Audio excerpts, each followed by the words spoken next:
Bueno, pues buenas tardes a todos y a todas. Hoy para mí es un día muy especial porque no todos los días pues se puede estar al lado de una persona que es un referente en San Roque, en la defensa de la igualdad y contra la violencia de género. De él se pueden decir muchas cosas y solo reflejaría una ínfima parte de lo que ha representado y sigue representando en este campo para muchos de nosotros.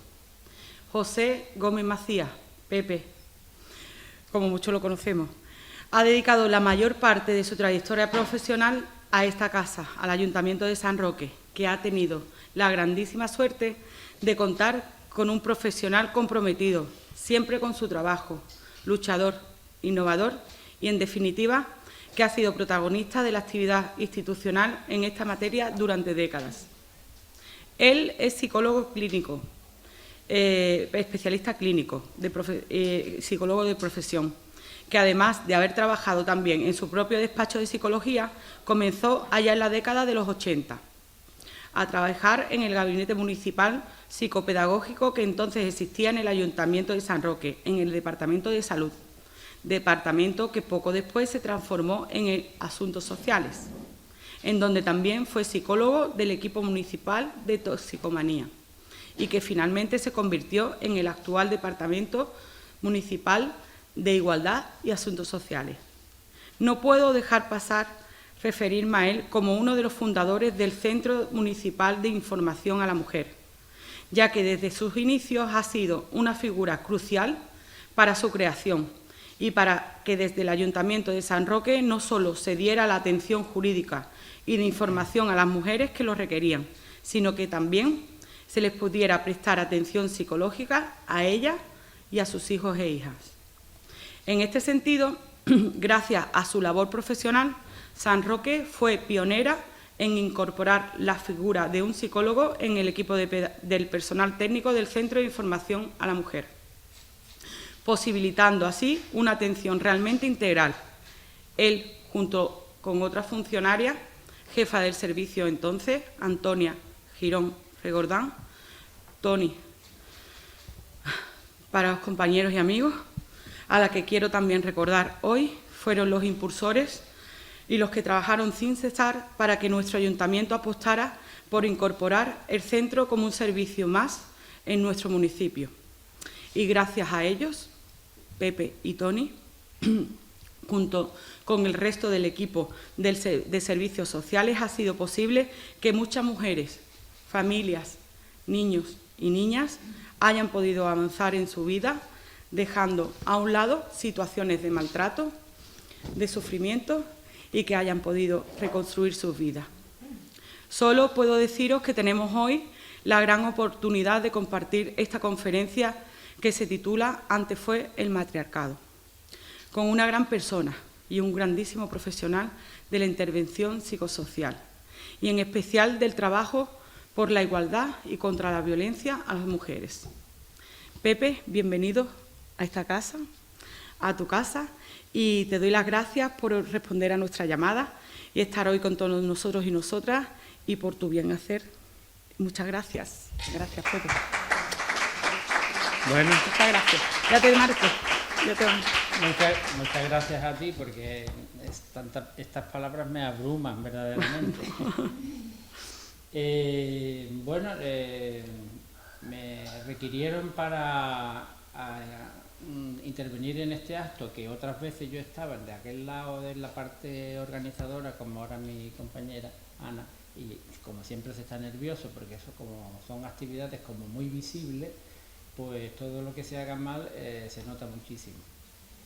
Efectivamente yo he trabajado, ha faltado poco para 40 años para San Roque, su ayuntamiento, y para mí ha sido un privilegio porque he aprendido mucho y desarrollé mi profesión y era para mí era un honor que la gente me brindara su confianza en cuanto que suponía que yo podría ayudarle y en cualquier caso he hecho todo lo posible.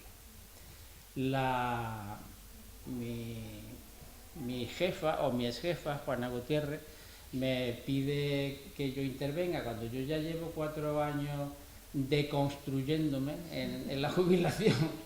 Estoy alejado de las tareas intelectuales más allá de que lea este o aquel libro. Entonces, bueno, pues respondo que sí, claro, que voy a decir. Me da a elegir el asunto al que me pueda interesar a mí y este asunto, el matriarcado, es un tema que me ha interesado desde hace mucho tiempo. Es más, yo creo que me interesé ya en la Facultad de Psicología. El otro día me di cuenta de por qué me ha interesado tanto y es porque una gran parte de las personas importantes de mi vida han sido y son mujeres, ¿no? Entonces eso tiene un peso emocional muy sustancial. Yo no sé si va a ser un rollo lo que yo suelte, pero como es lo que a mí me gusta y me han dado permiso, pues disparo. Para hablar del matriarcado me voy a permitir que nos remontemos al Paleolítico. El Paleolítico es esa franja del desarrollo del ser humano que se remonta hace unos 2,5 millones de años. En pleno Pleistoceno, en el periodo cuaternario. Estamos aquí viendo cómo ha sido la evolución de la serie Homo, desde el sujeto de la izquierda, que es más un Australopithecus, a luego vamos desplazándonos hacia la derecha en esos 2,5 millones de años, al mismo tiempo que se va desarrollando y creciendo la inteligencia y las habilidades de adaptación del ser humano. Pasamos por el Homo ergaster, el Homo antecessor, el Homo heidelbergensis, el penúltimo es el muy conocido Homo neanderthalis y el Homo sapiens sapiens. Muchas de estas especies en esos 2 millones de años convivieron y en los últimos 40.000 años aproximadamente, entre los 40 y 30.000 años que se supone que desaparecen o se hibridan los neandertales, pues se ha ido quedando como el único homínido el Homo sapiens. Acerca de los neandertales me detengo porque los tenemos aquí muy cerca. Como todos vosotros sabéis, se estima que los últimos neandertales desaparecieron aquí al lado, en Gibraltar, en las famosas cuevas de Goram, y que todavía se están excavando y encontrando cosas interesantes. Después de eso, el Homo sapiens sapiens es el que predomina, es el único sujeto de la serie homínido que predomina en la Tierra. Conforme va creciendo, pasando el tiempo, ya digo que crece la capacidad craneal, las habilidades, los recursos, las herramientas que utilizan. El Paleolítico, me centro en el Paleolítico porque ahí arranca, después hablaremos más detenidamente de Bachofen, que es el gran teórico del matriarcado en el siglo XIX. El Paleolítico es esa fase de la historia del ser humano que se caracteriza, se le llama Paleolítico porque la industria lítica, las herramientas que se fabricaban eran a base de mineral, de sílex especialmente, y era una forma todavía muy rústica de elaborar la piedra. Bachofen, después de la revolución que produce Charles Darwin con el evolucionismo, se producen una serie de autores y pensadores, antropólogos, etnólogos, que les vienen las teorías de Darwin como de manera que les ayuda a explicar muchas cosas. También se le llamó a esto el evolucionismo. Bachofen se encuadra en ese marco y estableció una serie de premisas que se llamaron las tesis de Bachofen, por las cuales él teorizaba acerca de la preexistencia de un matriarcado, a este patriarcado que se estima que aparece con el Neolítico. Aquí vemos cómo aparecen los primeros cultivos. Estamos entre la cueva de la zona de la izquierda paleolítica y ya las construcciones de chozas o cabañas y el cultivo. Con el Neolítico se estima que desaparece el matriarcado por razones que ahora expondré. Bachofen establece que a lo largo del estudio de las divinidades del pasado, de los restos arqueológicos, de los datos que aportan antropólogos y arqueólogos, debió haber un matriarcado primigenio. Ese matriarcado habría estado sustentado en la gran evidencia de que la fertilidad era el elemento básico para el establecimiento y la perpetuación de un grupo. Tengamos en cuenta que en el Paleolítico, habiendo en esos 2 millones de años varias glaciaciones, interglaciaciones, que eran situaciones en las que las posibilidades de supervivencia eran muy difíciles, en todos esos tiempos un clan, llamémosle clan, necesitaba como un mínimo de 15 individuos para que fuese viable. Pensemos que 15 individuos, algunos son niños o niñas, otros son ancianos. Bueno, ancianos eran con 35 o 40 años. Algún enfermo, porque sí, incluso los neandertales se supone que cuidaban a sus miembros de clan. Y entonces hombres y mujeres que eran los productivos en lo que era el estilo de vida y de alimentación, que era la caza y la recolección, pues quedaban realmente pocos. Cuando un clan se le reducían los miembros, entraba en crisis, o bien se unía a otro clan próximo o desaparecía. Bien. Pensemos también que en aquella época la organización social no existe el concepto de matrimonio como ha existido a lo largo de la historia o emparejamiento estable. Las relaciones sexuales eran por elección, ¿no? Unas veces una mujer estaba con un varón o viceversa, pero no existía la institución de la familia hombre, mujer, niño. Existía una vida de libertad sexual y de vez en cuando una mujer paría.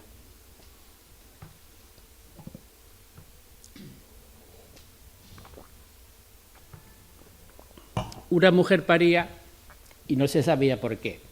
En esa época el pensamiento que predomina es un pensamiento mágico, mítico, animista. Entonces, pensad por un momento que ahora todo el mundo sabe que el hombre tiene participación en los embarazos, pero hace 2 millones de años no era tan dilatada la experiencia y el desarrollo cognitivo de los sujetos como para asociar sexualidad y concepción. ¿Me explico? Es decir, las mujeres quedaban embarazadas porque tenían la enorme facultad de crear seres humanos. Y como ella era la única que tenía facultad de crear seres humanos, era divina, era la diosa. Ese argumento, bueno, no solamente era quien paría, era también quien amamantaba, cuidaba y ponía en condiciones de viabilidad a un nuevo sujeto, con la mortandad tan enorme que habría entonces. Fijaros aquí, por ejemplo, estas son una serie de figurillas que aparecen entre los últimos 25 o 30.000 años. Esta es la famosa Venus de Willendorf, como la más representativa. Estas otras figurillas también tienen características similares con la anterior. Esta, la Venus de Brachenpuy, esta otra. ¿Y qué ven ustedes de común en todas estas figurillas. ¿Qué le llama la atención? El pecho es bastante abundante y las figuras son rombos, ¿no? Porque marcan unas caderas amplísimas. El rostro es bastante secundario, como que no existe o no está señalado. Evidentemente, lo que estas diosesillas representan es la fertilidad, ¿no? La capacidad que tiene la mujer para parir y para alimentar. Eso significaba que tendría que ser fuerte, robusta y tener un buen canal del parto por donde salir el bebé y unas buenas mamas para alimentar a las criaturas. Efectivamente, este es uno de los asuntos que contribuye al hecho de que la mujer tuviera una posición eminentemente prevalente en las sociedades y clanes de aquella época. Este es el señor Bachofen, el de las tesis de Bachofen, y esta figurilla es una de las pocas, se encuentra en el Pirineo francés, en Les Puig, que está hecha de marfil de mamú y es la única que yo conozca, que no quiere decir que yo las conozca todas, que sí se detiene a representar el rostro y un cierto tocado, ¿no? Un corte de pelo y de peinado especial. Bachofen va más allá y habla de que el matriarcado tiene unas fases. La fase hierática hace referencia a que es la primera fase como la más salvaje del grupo. Ya sabemos que son grupos nómadas, que se van desplazando en función de la consecución de alimentos, es decir, van en los nichos de alimentos, hacia los nichos de alimentos y según las temporadas de donde se producen frutos o las temporadas donde en las riberas del mar o en las riberas de los ríos es más fácil que puedan mariscar, etcétera. El clan se desplaza con todo lo que tienen, que es prácticamente nada, porque no podían acumular objetos porque ellos eran los porteadores. En esa fase hierática, dice Bachofen, que plantea que la divinidad sería como una Afrodita y sobre todo como una Demeter, es decir, que la divinidad tendría que ver sobre todo con esta idea de la fertilidad de la que hemos hablado. Esta fase es eminentemente femenina. El matriarcado supone que el liderazgo lo asume una mujer, y el liderazgo, digamos, político del clan, las grandes decisiones, si nos vamos pasado mañana más al norte o más al sur. Era un poema Cambiar de cueva, ¿sabes? Porque estamos hablando de que en las épocas de glaciares, las últimas 30.000 años, las inclemencias eran terribles y desplazarse de un sitio a otro sin saber que vamos a permanecer en una cueva distinta era arriesgarse a quedarse a la intemperie varios días y desaparecer. Tomaba las decisiones, practicaba y dirigía los rituales, los ritos de muertos, de nacimiento, etcétera. Es decir, que era la líder del grupo, y ahí aparecía también, siempre aparecía una figura que era la maga, la chamana, la curandera, que habría ido acumulando todas las tradiciones de curación de plantas, productos minerales, animales, etcétera, que hacían que los sujetos del clan pudieran tener algún tipo de atención sanitaria. Efectivamente, esto también estaba imbuido de un poder que para los otros era absolutamente fantástico. Hay una película muy buena, creo que es francesa, que se llama En busca del fuego, ¿os suena? Esa es magnífica, que habla cómo era la vida en aquel tiempo. La fase lunar le llama Bachofen a una etapa en que está regida, se va produciendo una identificación de la mujer con la luna. Entre otras cosas porque el ciclo lunar de 28 días tiene que ver mucho con el ciclo menstrual de la mujer. Regían muchos de sus movimientos y muchas de sus decisiones según las fases de la luna. Eso lo he visto yo, no es que sea tan viejo como haber nacido en el Paleolítico, pero eso lo he visto yo en mi propio abuelo. Mi hermano se acordará que cuando se le echaba macho a la yegua, ¿no?, o a la vaca, si quería tener hembra era con una luna, si quería tener macho era con otra luna. Es decir, que hay cosas que han perdurado. La fase lunar es la fase más desarrollada del matriarcado. No solamente era muy importante la líder del grupo, todas las mujeres eran muy importantes porque ya hemos dicho que iba a asegurar la perpetuidad del clan aportando nuevos individuos. La única energía que existía en el Paleolítico, que aún no se habían domesticado los animales, eso ya ocurre en el Neolítico, era la energía de los músculos de los sujetos. Los músculos por una parte y el fuego. Esa era la grande fuente de poder que tenían para transformar las cosas, para cazar, para hacer todo lo que necesitaban. En la fase lunar, las deidades empiezan a relacionarse con la luna. De hecho, luego en fases protohistóricas hay deidades lunares que también representan este vínculo. La fase solar ya nos estamos acercando al Neolítico. Ya saben ustedes que el Sol se identifica con la figura masculina. Es cuando empieza a decaer el matriarcado. Con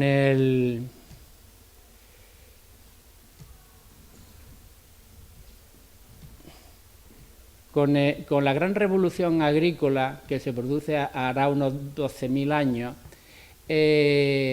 hay una transición entre la cueva, aquí representado a la izquierda, y otro tipo de moradas y sobre todo la agricultura.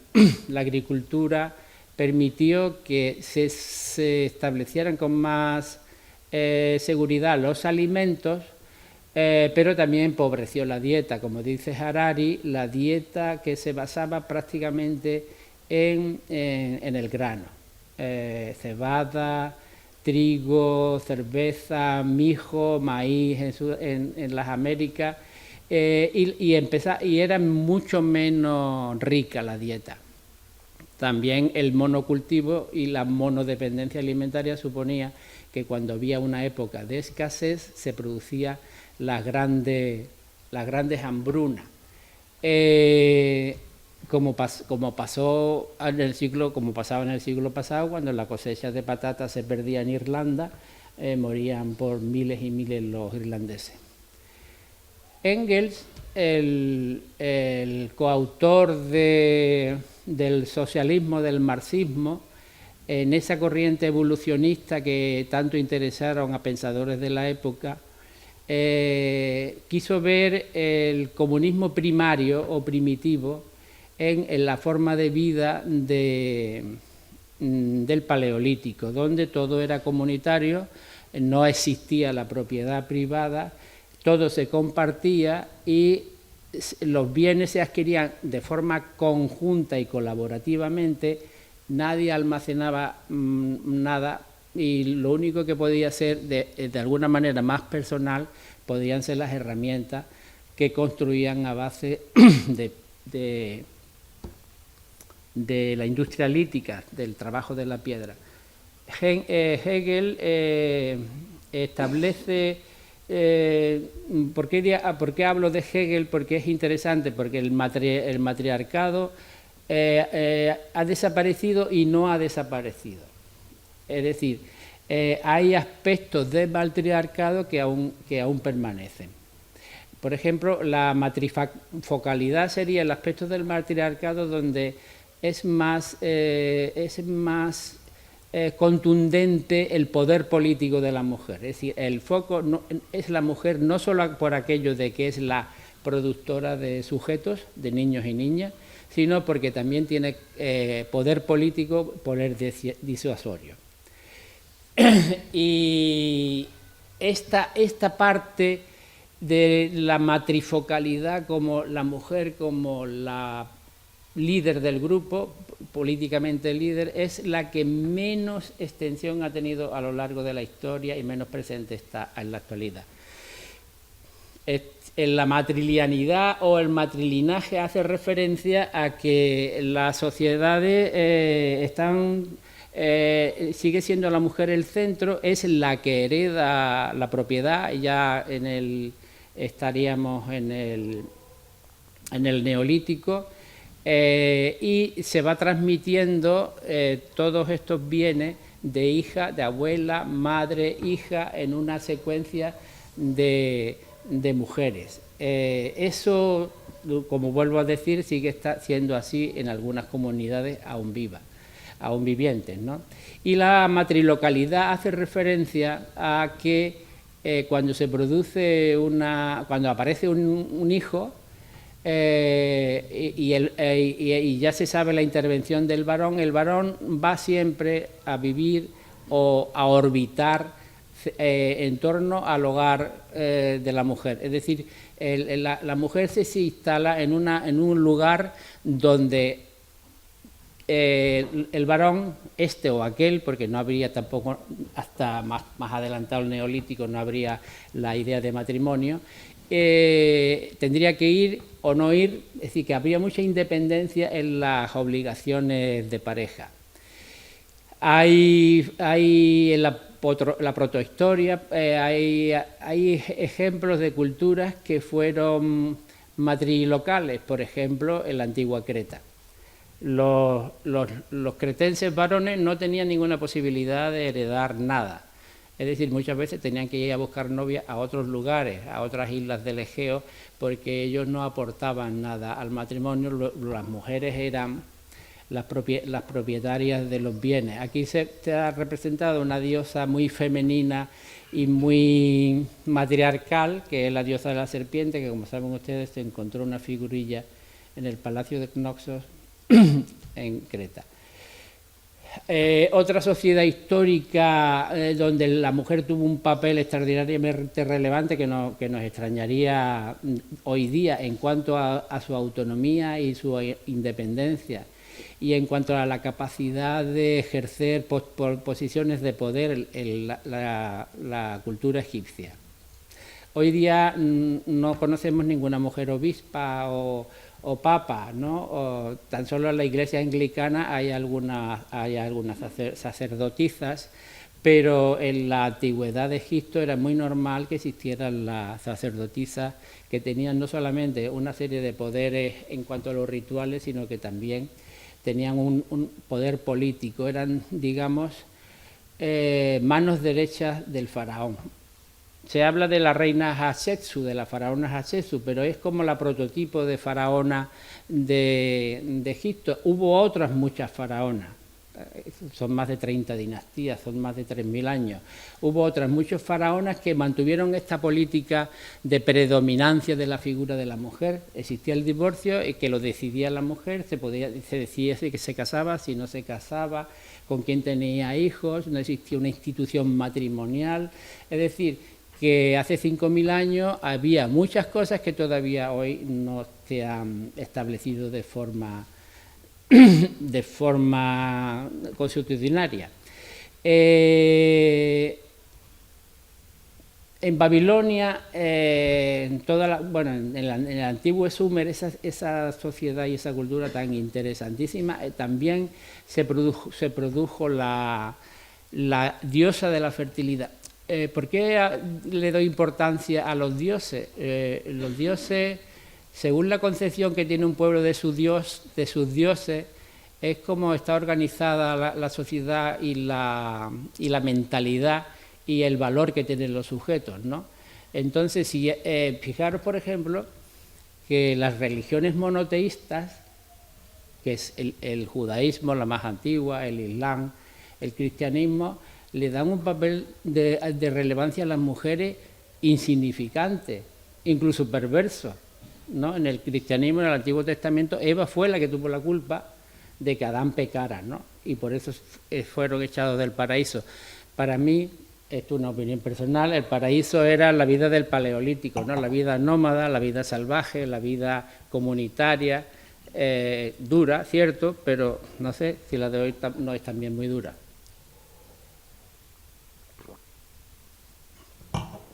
Bueno, todavía no voy a entrar aquí. ¿Cómo vamos? Que no tengo reloj. Y 37. Muchas sociedades actualmente son matrifocales o matrilineales o son matrilocales o incluso algunas varias veces, ¿no? Por ejemplo, hablamos de los indios de América, los nativos de América, los primeros pobladores,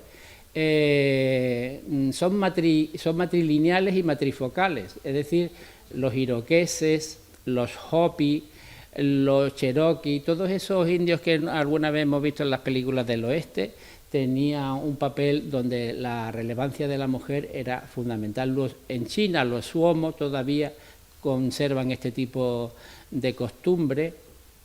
En la antigua Esparta, por ejemplo, también en la antigua Lidia, el matriarcalismo o matriarcado fue una forma de vida social en el Paleolítico que fue perdiéndose en el Neolítico, pero que ha dejado rasgos de esa preexistencia que serían las huellas de aquella época en las sociedades actuales.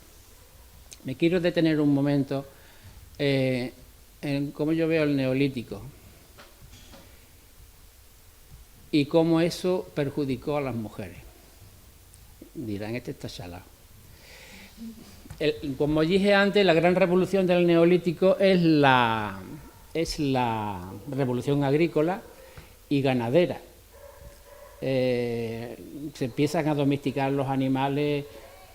Se estima que el primer animal domesticado es el perro, hará unos 15.000 años, y se empiezan a domesticar las gramíneas sobre todo. ¿Qué pasa si yo produzco una huertecita de grano? Tengo que estar pendiente de ella. Tengo que roturar la tierra en otoño, tengo que recoger las mieses en mayo, a junio, tengo que cuidar dónde guardar el grano. ¿Eso qué significa? Que se acabó la vida nómada, ¿no? Los sujetos están, como dice Harari, el antropólogo israelí, los sujetos están atados a la tierra y aparece la propiedad privada. Asunto peliagudo, porque la propiedad privada, como las fuentes de producción, es el gran objeto de todas las guerras, ¿no? Las fuentes de producción de los bienes de producción y de las energías, esa es la fuente de todas las guerras. El Neolítico para mí, y esto también es una opinión, es como el inicio del capitalismo, ¿no? Cuando las técnicas los cultivos se desarrollan, los sujetos no solamente producen para consumir, les sobra. ¿Qué pasa cuando no sobra? Intercambiamos, ¿no? ¿Qué ocurre? Ya tenemos ahí el comercio. El comercio ya está sujeto a la ley de la oferta y la demanda, el capitalismo. Entonces, ¿y esto qué tiene que ver con las mujeres? Porque pues que una de las propiedades no solamente es la tierra, sino la mujer también. La maté porque era mía, ¿no?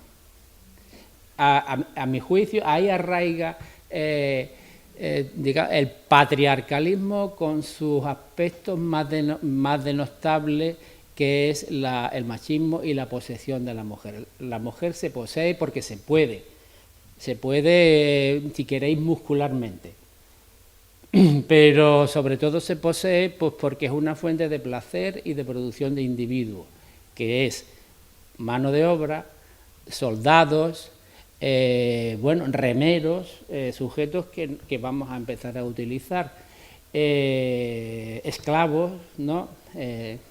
Leemos o vemos que cuando se produce una confrontación bélica en el pasado, bueno, y ahora, desgraciadamente, los preferentemente matables son los varones. A las mujeres se les suele secuestrar, violar, porque le quitamos al enemigo su fuente de poder, su fuente de riqueza, que son estas fábricas de individuos. Se cosifica a la mujer hace más de 15, 20.000 años. Igual yo tengo una visión idealizada del Paleolítico, pero es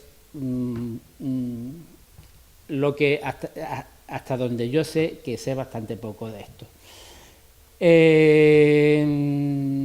¿Y por qué quiero compartir lo que sé con vosotros y vosotras? Pues porque no siempre las cosas han sido como son ahora, ¿no? Antes de ayer hubo un atentado de un adolescente de 17 años con una niña de 15. ¿Eso por qué ocurre? Es tremendo, ¿no? Es como si no estuviesen aprendiendo qué consideración y qué lugar ocupa el otro y la otra y qué respeto nos merece.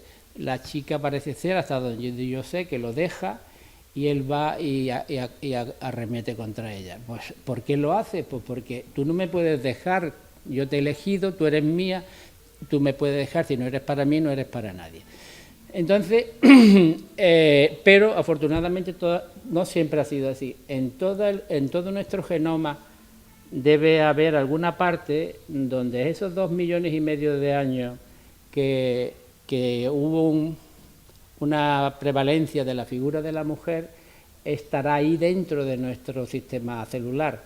Y de alguna manera, a lo mejor es una cosa poética, al activar a esa mujer paleolítica y a ese hombre paleolítico podría ser interesante, o al menos planteándonos como cosa simbólica o mítica.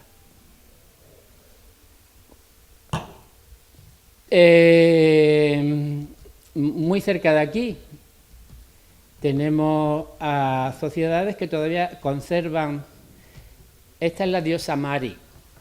La diosa Mari es la única diosa de la que se tiene noticia que exista en Europa. ¿De dónde es la diosa Mari? ¿Algo le suena? Del País Vasco, exactamente. La romanización o no llegó o llegó tarde al País Vasco. Ya saben ustedes, la orografía, los valles, las montañas, la dificultad del terreno o el poco interés que para los romanos los romanos establecen la primera globalización y quieren conquistar el mundo para ponerlo a sus pies a todos los demás. Hay muchas circunstancias por las cuales en el País Vasco se ha mantenido una forma de matriarcado.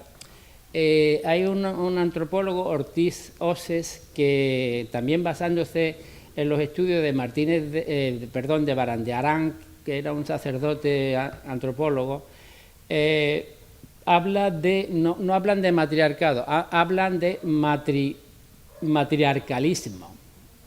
El matriarcalismo es una posición de la mujer preeminente, pero en un plano simbólico. También hay un matrilinaje, ahora ya desde la Revolución Industrial menos, pero había un matrilinaje en cuanto que se heredaba la propiedad de madres a hijas, el famoso caserío que representa simbólicamente la cueva de Mari, de la diosa Mari. Ese era heredado de madres a hijas. Había un sillón que tenía 2 brazos, ese solo lo ocupaba la checorandre, ¿no?, que es como se le llama a la jefa del clan. El valor simbólico de la mujer vasca que tiene esa posición predominante en su familia tiene que ver con que decide mucho sobre los ritos de nacimiento, los ritos de matrimonio, los ritos de muerte. Hay ahí los ritos donde se celebran ahora es el bautismo, pero anteriormente hubo otro rito llamado pagano, y es como una checoandre, una jefa simbólica que también ha tenido que ejercer así, pues porque la orografía del País Vasco hace que la agricultura sea una agricultura pequeña, hay una gran predominancia de la ganadería. Los hombres pasaban meses y meses fuera del caserío con los animales, y ellas eran las que determinaban el cultivo, la fuente de alimentación, los niños, la casa, etcétera. Y cito también a Martínez de Lecea, Toti Martínez de Lecea, que hizo un estudio muy interesante hace muy poco acerca de las sociedades de la costa, pueblos de la costa, donde estudia que hay un matriarcalismo también. En la costa no ocurre como con el interior, que los hombres están con las ovejas, sino que los hombres de la costa vascos, ¿dónde están? En la pesca, ¿no? Los vascos desde el siglo XVII y antes embarcaban sobre todo a la pesca de la ballena, a Terranova, Canadá, a la península del Labrador, por supuesto a Noruega, Islandia. Digo Islandia, los vascos eran tan temidos en su casa de la ballena que había como una práctica en Islandia que se podría matar a un vasco, y sería bueno hacerlo, y no constituiría un delito, porque nos quitamos los vascos de encima, tenemos más ballenas. Eso hacía que volvamos al hecho de que las mujeres vascas, unas en el interior y otras en la costa, fueran las predominantes en la vida social de la zona. Dice Osés, que hay un matriarcalismo gallego. Todos decimos, hay que ver las mujeres gallegas, que las vemos con la azada y tiene 70 o 80 años. Él dice que no es tan simbólico y tan ritual como el vasco, que es un matriarcalismo más productivo. Las gallegas mariscadoras no han dejado de mariscar desde el Paleolítico. Fijaros qué barbaridad, ¿no? Allí las que marisquean son mujeres preeminentemente, por cierto, muy bien organizadas, con sus sindicatos y muy ecologistas, porque defienden a muerte los terrenos de donde se crían esos mariscos. Y luego también hubo otros restos de matriarcado en el pueblo astur, que le costó mucho a los romanos dominarlos, y que quedó una cosa, quedó un fósil antropológico muy curioso, que digamos el hombre quería tener el astur quería tener algún tipo de protagonismo en el parto, y en ese de los pocos sociedades o pueblos que se practicaba una cosa que se llama la cobada. ¿Os suena? La cobada es que cuando ella se pone de parto, la pareja tiene los dolores del parto, ¿no? Es como que el parto es una cosa de dos, ¿no? Y todo esto lo podemos ver, a veces vemos algún documental sobre unos ritos extraños, ¿no? Donde sujetos y mujeres bailan, sobre todo en el solsticio, las hogueras. Todo este tipo de cosas tienen que ver con todas estas tradiciones paleolíticas que se han conservado a pesar de la oposición histórica de la Iglesia, de los ritos de fertilidad, de los ritos de la siembra, etcétera, etcétera, que remontan a toda esa época y que efectivamente no deberían perderse, sino que por el contrario, a mi juicio, deberían fomentarse. No es decir que estamos muy cerca de la Luna, pero muy lejos de nuestra identidad pasada, ¿no? Y eso me parece a mí que no es demasiado bueno. Bueno, pues hasta aquí hemos llegado.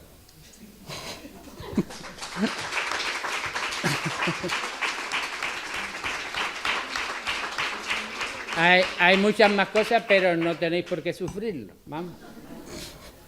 Podéis ver documentales que son más amenos.